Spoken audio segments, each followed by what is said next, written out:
Bonjour, c'est Jasmine. Aujourd'hui, nous aborderons le sujet de l'accord en genre des noms et des déterminants, créé par Jasmine Leduc et Chantal Meillet-Crittenden.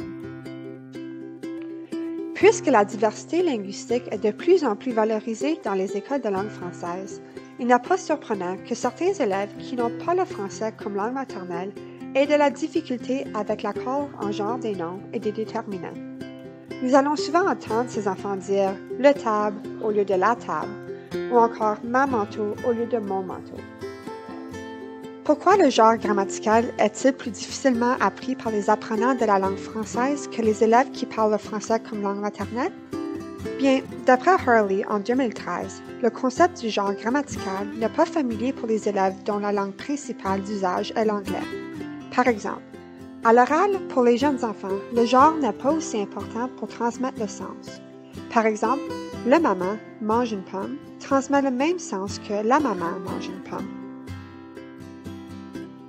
Pourquoi cette acquisition se fait-elle différemment entre les élèves ayant le français comme langue dominante et les élèves n'ayant pas le français comme langue dominante?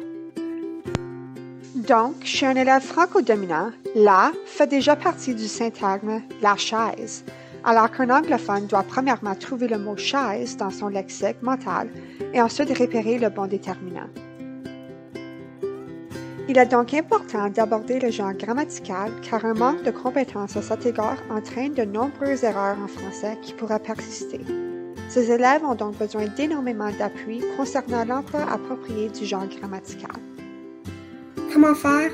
Les élèves apprennent souvent que le genre est arbitraire et sans logique, tandis que 80% des noms dans le Robert Junior illustré ont une terminaison qui en prédit le genre et que seulement 20% ont une terminaison ambiguë. Nous pouvons donc nous fier à des types d'indices pour enseigner le genre grammatical, notamment les indices biologiques, lexicaux et sublexicaux. Cela étant dit, on doit s'attendre à ce que les élèves en contexte linguistique minoritaire nécessitent plusieurs années à maîtriser le genre des noms, même avec l'enseignement d'indices. Pour maîtriser une langue seconde, il faut de la patience, de la pratique et plusieurs répétitions, et ce dans différents contextes. Les indices biologiques indiquent le sexe d'un référent animé ou vivant, comme par exemple une fille ou un garçon, une chanteuse ou un chanteur, un chat ou une chatte. Les indices lexicaux entourent un nom, comme par exemple les déterminants, donc une famille, les adjectifs, une petite famille, et les pronoms. Elle est parfaite, ma petite famille. Finalement, les indices sublexicaux se retrouvent à l'intérieur d'un même nom, donc par exemple des terminaisons du mot.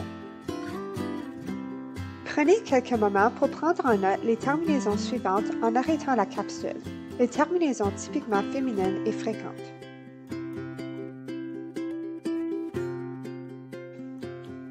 Les terminaisons typiquement masculines et fréquentes. Les terminaisons ambiguës et fréquentes. Consultez les liens au bas de cette capsule afin d'obtenir les 3 listes de terminaisons fréquentes. Les élèves n'ont pas à apprendre le genre de chaque nom par cœur. À la place, ils peuvent apprendre le genre grammatical de plusieurs noms à la fois qui ont les mêmes terminaisons. Il est important à noter que le genre des noms qui commencent par une voyelle sera plus difficilement acquis puisqu'à l'oral, on n'entend pas le déterminant avec autant d'aisance que lorsque le déterminant est devant un mot qui commence avec une consonne. Par exemple, un avion, l'arbre, une assiette, l'enfant, etc. Voici quelques stratégies qui attireraient l'attention des élèves sur le genre grammatical tout en enseignant les matières scolaires. 1. Donner constamment des exemples clairs des marqueurs de genre.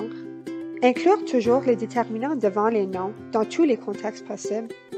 Faire ressortir les différences de prononciation entre les articles définis, le versus la, et entre les articles indéfinis, un versus une, surtout lorsque les noms commencent par une voyelle. Accentuer les formes féminines pour les distinguer clairement des formes masculines.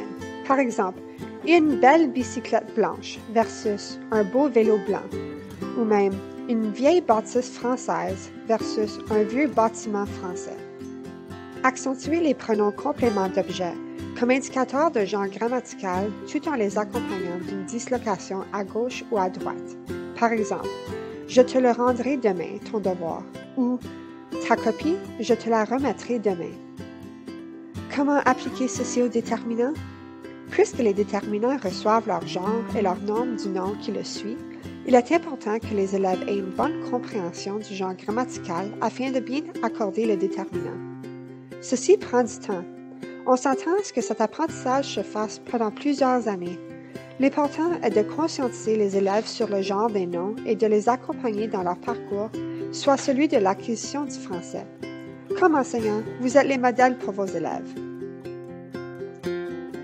Pour les enfants lecteurs, vous pouvez leur montrer comment trouver le genre des noms en utilisant des dictionnaires en ligne, Google Read and Write, des logiciels comme Antidote, etc. De cette façon, lorsqu'ils ou elles rencontreront un nom dont ils ne connaissent pas le genre, ils pourront se débrouiller. J'espère que cette capsule vous sera utile. Nous vous suggérons d'aller visionner la capsule « La conscience du langage » qui pourra vous outiller davantage sur l'enseignement de la langue. Vous pouvez également aller consulter les liens suivants, Parler en balado, notre chaîne YouTube et nos médias sociaux. À la prochaine!